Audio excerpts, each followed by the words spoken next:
You're listening to the Military Millionaire Podcast, a show about real estate investing for the working class.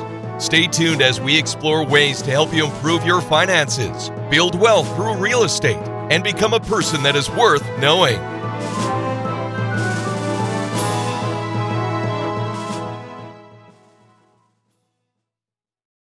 Hey guys, if you're looking to take your investing, business, life, or just yourself to the next level, then I have something for you. The War Room Real Estate Military Mastermind Group is a mastermind group that meets weekly in small groups of 5 to 6 people to help you hold yourself accountable and really experience that growth.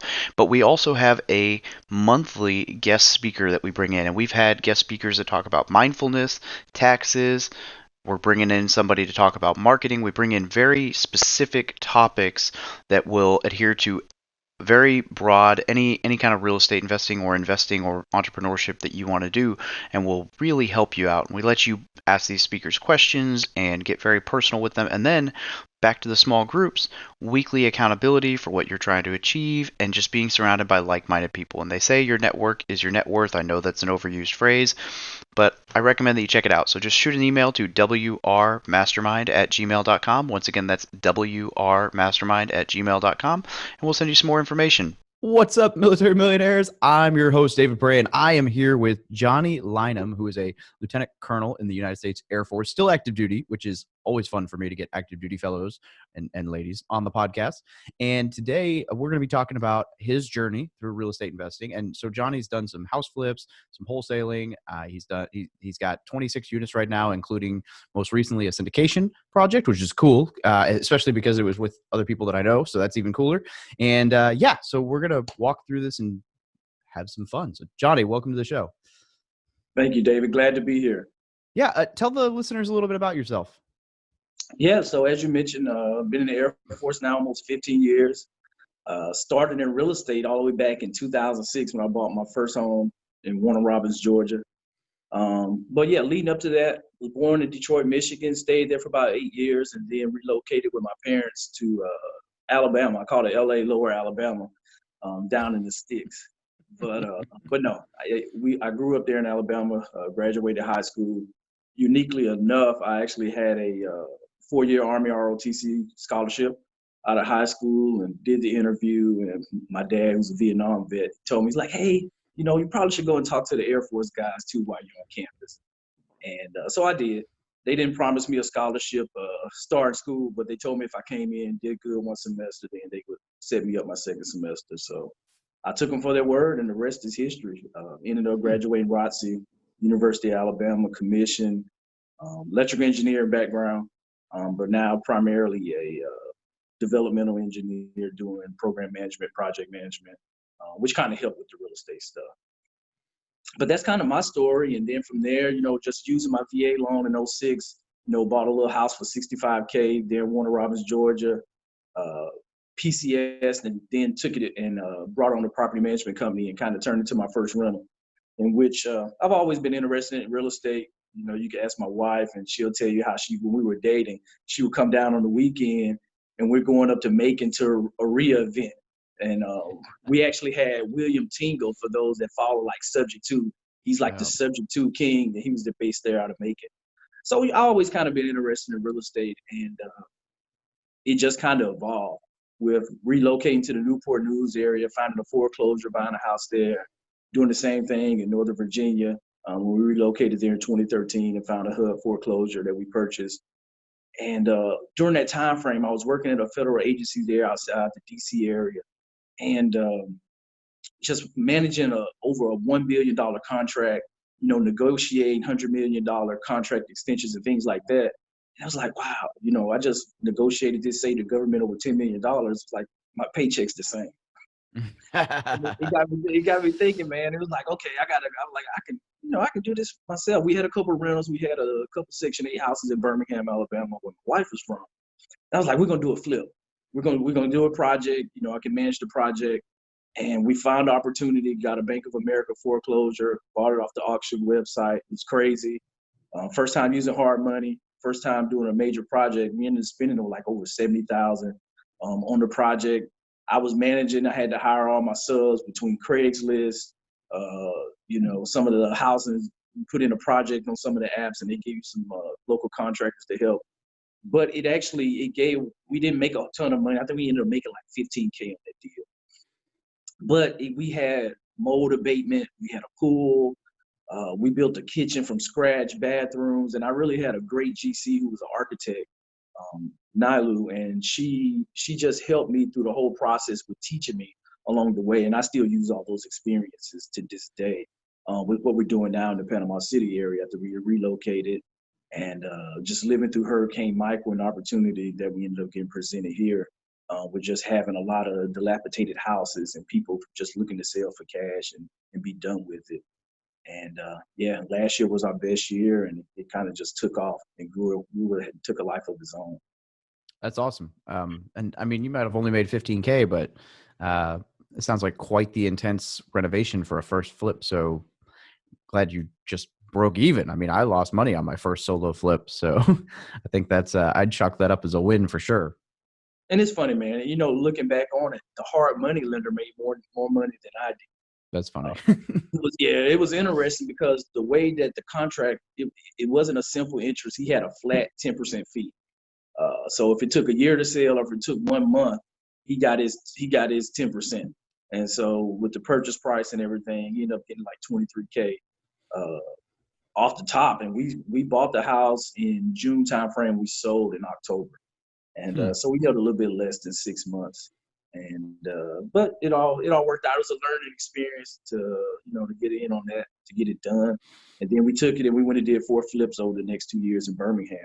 That's awesome. A whole lot less. You could buy a house for $45,000, versus 200 getting in for $230,000.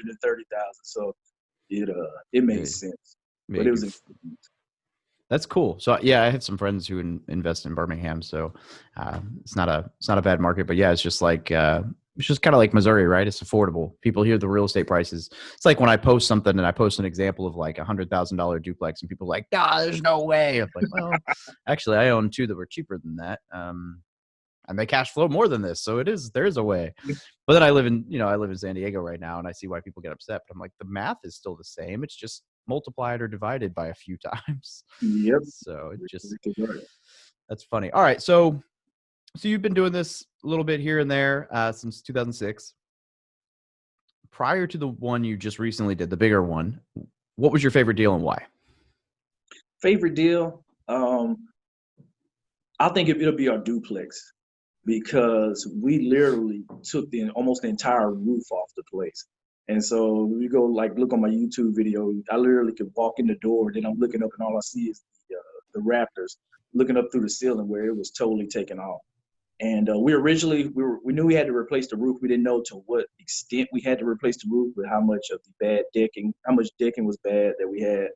And then going through and having to take up the tile floors because we had some areas that were where it was popping up. And and it just took a life of its own. I think for both sides, I think we hung over 200 sheets of sheetrock, and it was just intense. And so that was like the most major project that we've done. And proudest for me from that simple perspective, whereas that the level of work that was like, traditionally my niche, I wanted us to kind of go in with a low risk approach. So no wood floors, just concrete slabs, pours the foundation, no major damage. And, just cosmetic stuff. Come in, paint floors, kitchens, even maybe a lot of them, we can keep the cabinets, new countertops, and put it on the market. And, this one kind of broke us out of that mold. But we had a great contractor crew that did a great job. And it gave us a lot of experience and spent a lot, but it worked out. It was a great deal. Yeah, that's awesome. I'm a fan of small multis like that. I mean, that people argue back and forth about single family versus duplex for different reasons, but I think there's definitely something to duplexes and triplexes and fourplexes. I mean, obviously house hacking is great, but I mean, my most recent purchase was a duplex, and I've never even seen the building, much less lived in it. So I think sometimes they just cash flow better, or it's just the fact that there's the risk mitigator, right? If one unit goes vacant, you're not totally on your butt. So. Right. And I think on that one, the financing was interesting too. So my VA found the deal. She cold called the list, got in touch with the seller.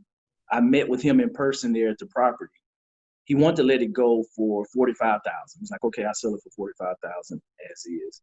And then he had told me he had another property because it was a billboard on the property. It was a commercial lot, and he had a billboard there. He was telling me this story about how he had sold the rights to the sign on another property that he had done, and he did seller finance. And so I'm like, boom, okay, this guy gets it. He's done seller finance before. And so I was like, hey, would you be willing to take back a note on this property? And he was like, well, yeah. He's like, let me think about it.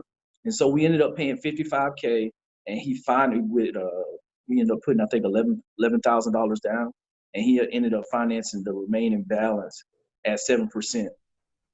And and so it worked out. awesome. Where that we at the same time we had another project going on.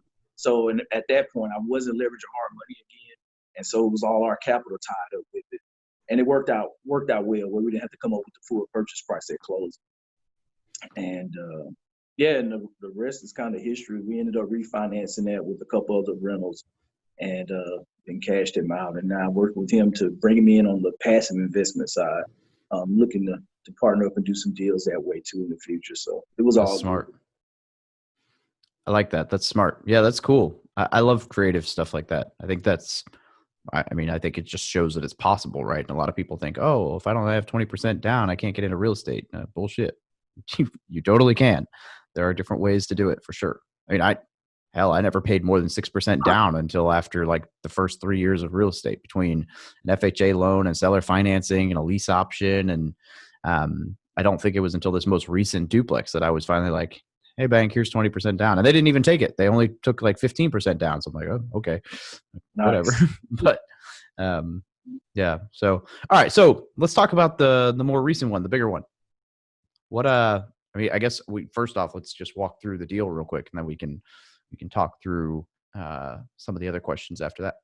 Yeah, so the deal, so it's interesting. So I went to a Jake and Gino event last October down in Orlando, and it kind of opened my eyes. I always knew apartments were the goal, but I didn't realize how close we were to actually realizing that goal. And so I went there, just met. The networking was awesome. Met a whole lot of like-minded investors in the multifamily space. Got a chance to meet Eric Thomas, him and I, the hip hop preacher. And for me, rewind back to 2018 when I was deployed, it was an intense time. It was first time being away from my family, and it was my second deployment, but this time with kids, and it made a whole lot different, leaving them behind. And then my wife was pregnant at the same time too. Got a chance to go to one baby appointment before I left. And, during that time, I found out a lot about YouTube, a lot of different techniques. I was literally cold calling from downrange in Kuwait at midnight. I'm in my room. My roommate's over there. We got our blankets up in between us and everything. And I'm on there trying to get on the crappy Wi-Fi and do cold call. And so I found Max Maxwell, and I was like, I need to get a virtual assistant. Saw some of his content, so did that. And and so I knew about multifamily, the systems in place. And so I found ET, the motivation that I had going through all that. When I came back after I got home from my deployment, 3 weeks later, got hit by a Category 5 hurricane here, Hurricane Michael. Family displaced for 6 months. My son was born just 5 days after the hurricane in Mobile, Alabama. And 2 months later, my mom had a stroke. And it was just like, we're on the road, living in hotels, then going back and forth to Mobile to see my mom. We finally get back in our house in March. And then 2 months later, I tear my ACL.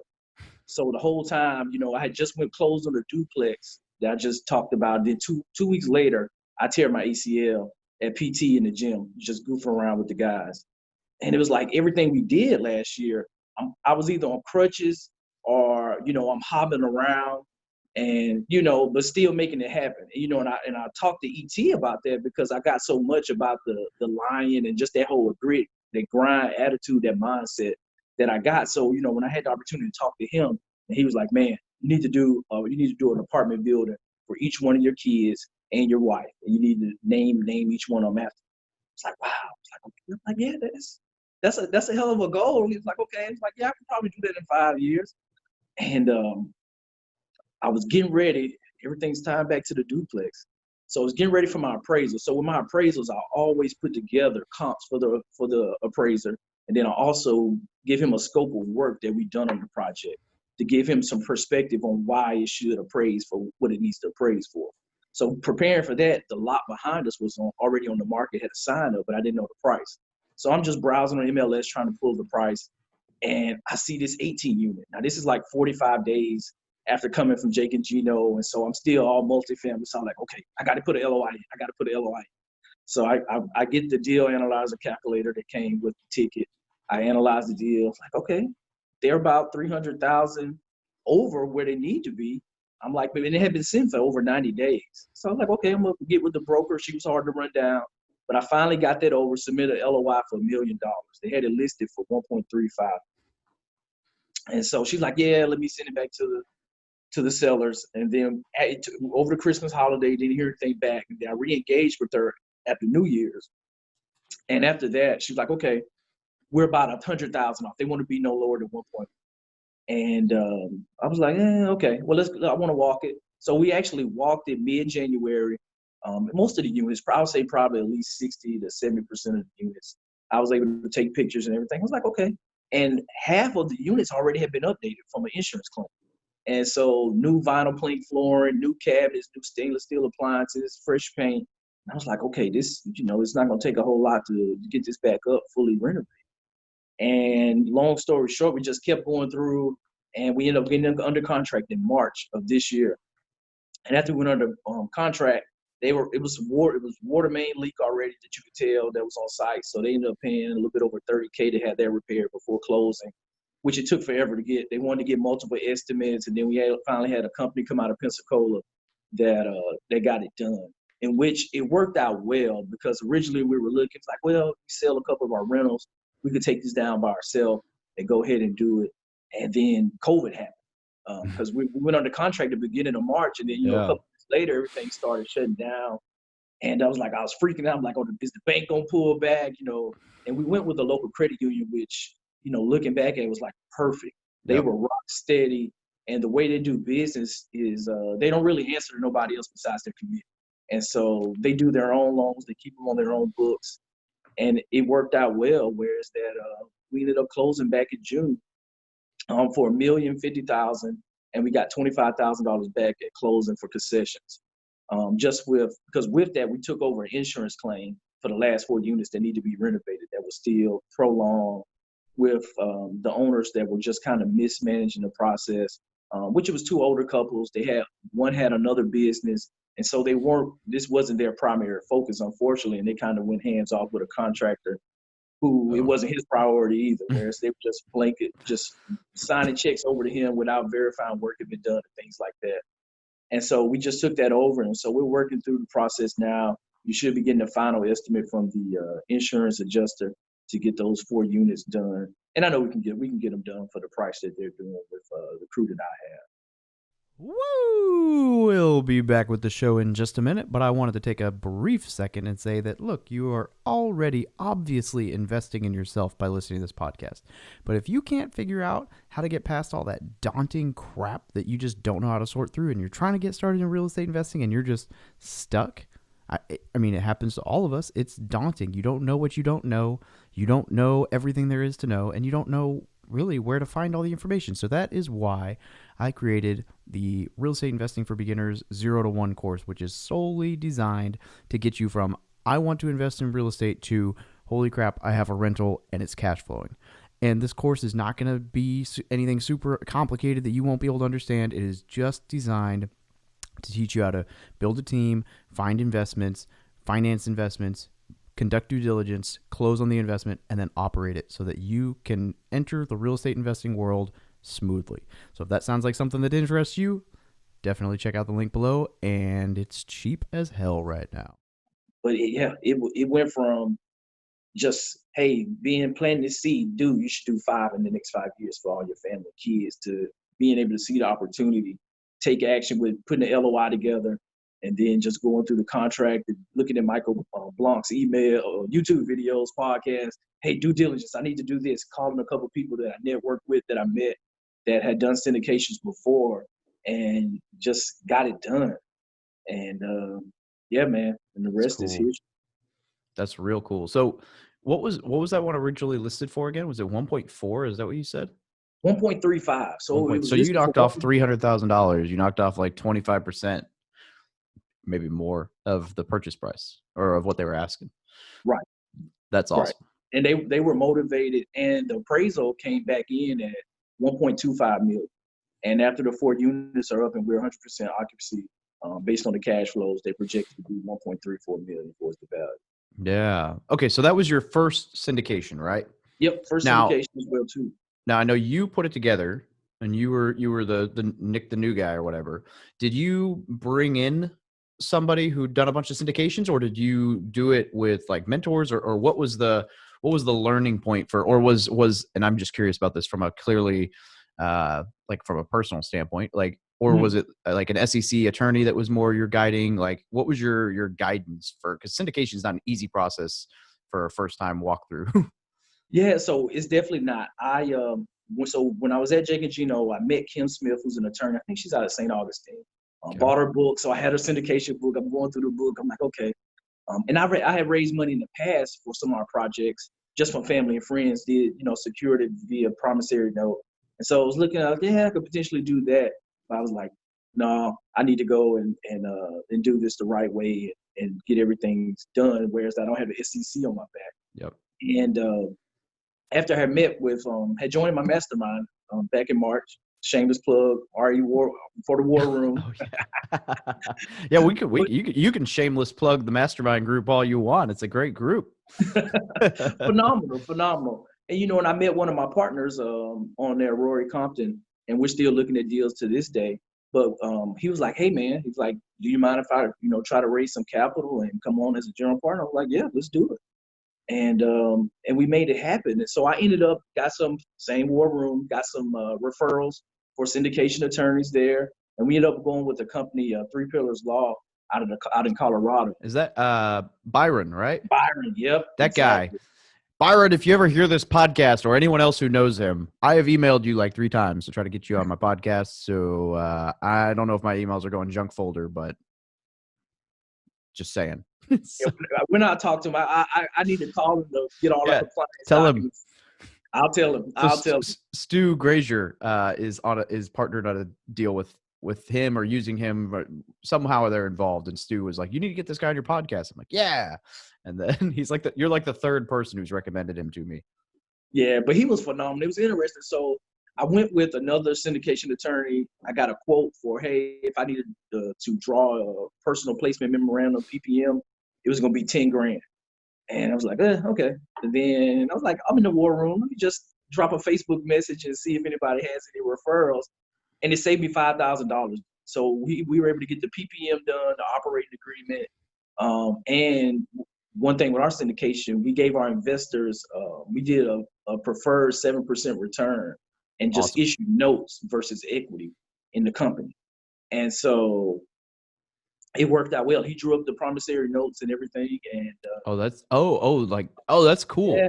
Yeah. So we, in between Rory, myself, and then one of my college buddies that came on and put in some, we're 100% owners between 3 of us. And our investors, they got a 7% preferred return for 2 years. And then at the refinance milestone, they will do a equity kicker, whereas that they'll walk away with 34% return over those 2 years.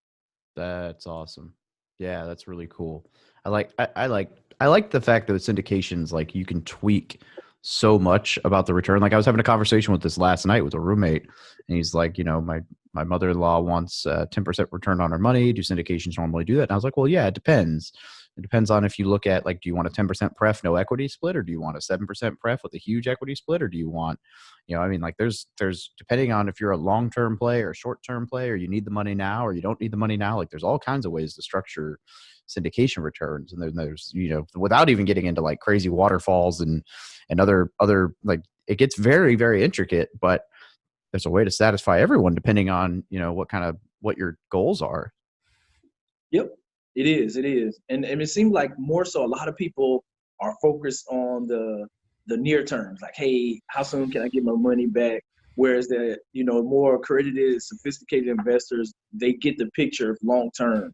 with the Don't 5 care. years. Yeah, like okay. No, I put my money in a syndication and I'm like, awesome, thanks. Tell me whenever you're done so I can roll it again if I need it. Yep. You know, like, Yep. That's cool. All right. So I love the fact that you like, so I know we shameless plugged and we joked about the war room, but so that the intent, and we actually, I think it's on our like bylaws or whatever, is like this is not a group for like doing deals, but that's a natural byproduct. Like it's in there. Right. Like people talk all the time. They're like, is this for like, am I doing deals in this group? I'm like, well, the mastermind is not designed for you to find like to just throw deals around at people. But as you get to know people and you travel down your similar journey, it's going to happen. And I think every mastermind group that I've ever been in has had some kind of collaboration or partnership or something spring from it. And so it's really cool to me to hear that your group, not only did you partner with somebody in your group to tackle your biggest deal yet, but you also got recommended an attorney who saved you money in the process, who was awesome, who I know has a great reputation. And so it's just cool to me to hear like that those kinds of things are going on in the group and that that's genuinely happening, because that's the whole reason for starting the group in the first place. Was like, but I mean, it was selfish for a long time. I thought about joining them, building something like this. And I had imposter syndrome. So until Stu came along and was like, let's do this, I was scared to do it. But my like selfish reason was like, I want to create a group of people that I want to hang out with. Like, I don't have, my peer group isn't what it needs to be. So how do I get all these people together? So anyway, it just makes me so happy to hear that you guys were able to pull that off. And it's good. And I think that's the foundation of any mastermind, is come like-minded people coming together and just a melting pot, and hey, good stuff always happens.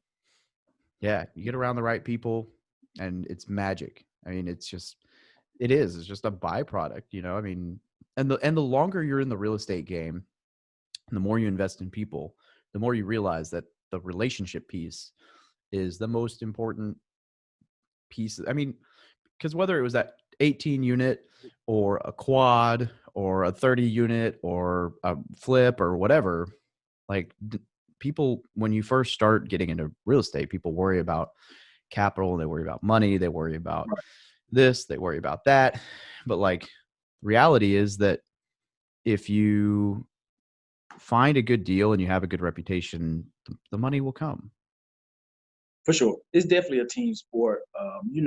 We did like 9 total deals last year between rentals, fix and flips, and wholesales. And it's, man, the team, I can't say anything more about how great my team is, from primarily my contractor team. These guys, Johnny on the spot, we're getting stuff done. I'm like, it's nobody, especially how dynamic it was after the hurricane here with contractors and, all the jobs and people just flooding the area from all over the country, literally, to do work here. To had to say that we started with one contractor that we found by me just, hey, my wife and I were putting out bandit signs. I see some guys working, throwing some debris on the side of the road. And I stopped. I was like, hey, you guys got a business card? And, and then he pointed me to the guy at the back, and we ended up exchanging information.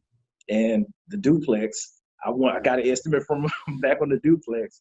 And the rest is history. They've been with us ever since. And it's been a godsend, man. But yeah, you got your realtors, your property managers, once you take down the assets, your lawyers, your attorneys, and it's all a team approach with relationships and just being able to network with other investors. We're giving other investors deals that you can't take down, or if it doesn't meet your criteria, and just networking with people, man. It's been awesome to see. It's awesome to see where it's actually grown to now to this day. Yeah. And I love that you're taking action on those different kinds of partnerships and stuff. So for me personally, like for the longest time, one of the things that made me nervous was people would say, hey, I got some money, I'd be down to do a deal with you. And I would get nervous. Like I would feel like, oh man, what if I do this and I mess it up, or what if I don't know it was the imposter syndrome coming back up. Yeah. And it's so much different when you're able to realize, like, man, that makes all the difference in the world. If you can just get smart and realize, like, no, you're providing an opportunity. You're not selling. You're not, I don't know. I think that's cool. And I think the fact that you did that is just going to open even more doors, because now you're comfortable, well, maybe not comfortable, but you're experienced in syndications. You understand what to do. You know what it looks like. You know how to bring a team together. You realize that you can raise the money.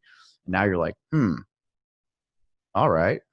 Well, so what's next? What's the next goal? It's funny you should say that. So I went to Dealmaker Live this past week with Michael Blunk's his 3-4 day conference, and it was cool just getting a little bit more exposure now to just syndication and everything. The unique thing with the 18 unit is my wife and I are managing. So we didn't bring a property manager on board. So the last month has been, hey, getting deferred maintenance caught up, managing through COVID. I think we're right about 95% rent collection for the month of July. Awesome. We waive late fees, which I think with the CARES Act you couldn't really charge late fees anyway with the new eviction plan. And it's just the interacting with the people. Whereas that we're moving to Northern Virginia PCS in here in November, and I was like, okay, we're gonna get everything running, get the renovations done, get it to 100%, and oh, by the way, we're gonna get this property management thing on this type of scale. We're going to get it figured out, understand it, know it. So when we hand it off to somebody, we can be a better asset manager versus property manager, and then roll that experience into our next syndication deal, whether we're on the operator side or, whether we're just raising capital. It just depends on wherever we end up on the share of the team and coming in on the team that we'll have value, be able to bring value and have some real world experience with just the interactions with everybody. So really now, man, it's just I had a lot of people just sharing my story on Facebook and saying, hey, yep, I'm interested in real estate and, and partnering with you guys and things like that, to where now we're looking to go to maybe a 30 to 50 unit deal, hopefully here within the next year is kind of the next near term goal. Hell yeah. And just growing from there and just growing the network. That's awesome. Are you going to be moving anytime soon, or do you get to stay in Panama for a little bit longer? Yeah, so Northern Virginia, we PCS. I got orders already now, so we PCS in November timeframe, right after Thanksgiving is kind of where we're targeting. Okay, cool. Yeah, I got some friends up there that do syndication, so I'll have to hook you up. Yeah, for sure, man. That'd be awesome.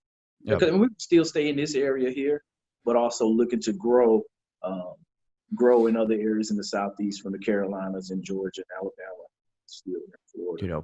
Maybe the next time a hurricane comes through. Hey, opportunity. That's the niche. We've learned a lot, and the dynamics with how everything happens. That I think that's the thing for us. I need to just put the system together. Like, hey, target this zip code, these brokers, let them know what we're looking for, and then just being able to. And my team travels, so then to get my contractors that could travel and put it together. So we'll see what the future's hold. It's funny because I actually had someone on the podcast who bought, I can't remember, it might have been a 12 unit, 15 unit something. And then he was deployed, and that's when the hurricane hit, and it just obliterated his building. And so the podcast is all about like insurance claims and it's very interesting. So it's also interesting to hear the flip side of that, which is like, hey, you were able to scoop up a deal, right? And like not necessarily directly because of the hurricane, but I'm sure that didn't hurt anything. And so that's cool. So I think that's smart. Yeah, it definitely presents opportunity. It's funny. I'm still going through my own insurance claim in my personal house for my swimming pool. I learned a lot. I signed an assignment of benefits, probably a couple. It was everything was going on. Like I had mentioned, new baby. The house was jacked up. We're we're over in Fort Walton Beach, over in the Destin area in a condo. My mom had just had a stroke, and then now I'm trying to travel back and forth, drive 2 hours. And oh, by the way, I'm the director of operations for a squadron, so I'm trying to take care of my people, try to get operations back stood up. And it's like, okay, I got a contract to do, seems legit. He talked a good game, and it's like, okay, I'm gonna sign the benefits. You guys handle this claim and stuff. I just got too much going on in my life, and and it ended up having a contract. I was like, dude, I felt like if I hadn't signed this, I could have had my own guys come in and get this done. Yeah. So we're still going through the process. We got everything done on the inside, but our pool is still jacked up. So if I wanted to sell my personal residence, I couldn't at this point when we PCS. But it's been I learned a lot. That gave me the information and the experience to now be able to manage an insurance claim for an 18-unit apartment building. By looking at the mistakes I made and just going through the process on my personal residence, that it all worked out to benefit us in the end. So. Yeah, that's awesome. All right. So there's a few questions that I ask every guest. The first one is, If an E1, E2 was to come up to you asking you for advice and you had just a minute or two to talk to them, what would you tell them? My feedback would be to start saving. Start saving. Don't go buy the fancy new car after you get your bonus, or or go off that first deployment and then come back. I would look at saving your money, and then look at where you want to be 10 years from now, and understand that, hey, how do you need to position yourself the next 3, 5, 10 years in order to get to where you want to be at in life. And I think, whether that vehicle is through real estate, whether you have a passion for some type of business, or you have a unique skill set, where's that you can monetize. And a lot of people, I need to be a doctor or a lawyer, or like the electrician or the HVAC repair guy. He's probably a millionaire, because you have a business, and something like that, having a skill set that you don't necessarily need a 4-year degree. And I think we as military members, we have a unique, dynamic skill set that we don't necessarily always recognize. And I think a lot of times our jobs don't give us an opportunity to realize all of the potential that we have in certain areas. Whereas that we have a lot of airmen that come in with a lot of unique skills in the Air Force, and it's the same in all the services. Whereas that you don't get to foster and see those skills blossom and to utilize them. Whereas that, hey, if you pick up a second business or bet on yourself and look at going the entrepreneur route, that you can better yourself and just take off and grow. Whereas not just real estate. That's the vehicle that I like to use and that we like to leverage. But, I just tell people, bet on yourself and look at what are you good at. And if you're good at it, hey, the money will find you if you're good at what you're doing. Yeah, I agree. And yeah, I like the whole new car thing. I got to ask, did you say dorms? Is that what the Air Force calls the barracks? Yeah, that's what we call the barracks, the dorms. It's like a whole new world sometimes. Yep. Talking to the Air Force. Like dorms, barracks, I mean, there's a total different connotation there. But then again, I've seen Air Force dorms, and they also look a little bit different than what happens to Marine Corps barracks. We got this unit, anyway, we got a barracks in Hawaii called Mackey Hall that's like infamous, and it's been around since like, I don't know, Pearl Harbor, who knows? It's like they still use it, and it's like completely condemned. Like I remember having to walk around with a senator or Congress or whatever, Tulsi Gabbard at one point, like walk her around to be like, and then like the commandant came and looked at it, and they're just like, yeah, we're trying, but it's a historical building. Like it's not. What? Why do we live in this thing? So it's amazing, man. But I will tell you, being deployed in Afghanistan, Camp Cunningham, with stacked connexes 3 stories high and black mold running rampant everywhere. Yeah, good times. Yeah. All right. What is a resource, book, course, website, whatever, that you would recommend to anybody looking to get started in real estate investing? I know it's cliche, but Rich Dad Poor Dad, Robert Kiyosaki. It changed my mindset. I didn't come from a wealthy background, and I didn't have a true understanding of how money operated, how money flowed, how the economy flowed, how businesses and the relationship between the business employees, the tax code, how everything, the systems are set up for our economy and capitalism, or some say creditism, to run and operate. And so one of the things that definitely, reading that book just changed me on just to understand, hey, how are you treated in the economy as an employee versus a business owner versus an investor. And it just opened my eyes, and I try to share that book with, with my airmen in the past, family members. And it just changed your whole mindset, and it empowers you so much that I think it definitely is the top book that I would recommend. Yeah, that's the one that started it all for me. Right on. All right. How can people get a hold of you? Yeah, so on social media now, more so than I used to be. But yeah, on Instagram, Mr. Operation Restore. And then on the cash, I guess the investor and cash buyers, the people looking for deals and everything, Operation Invest. And my website is www.opinvestnow.com. And just sign up and connect, and then we'll jump on the phone and a Zoom call and just talk real estate and see how it can be a benefit and just help people. A lot of people, I've getting calls from just people that just, hey, I saw this on Facebook and I'm in Atlanta. Hey, should I go buy this house or take this money to do this? So I just love talking real estate with people, and just doing that. And then on Facebook, same thing, Operation Restore, Johnny Lynum.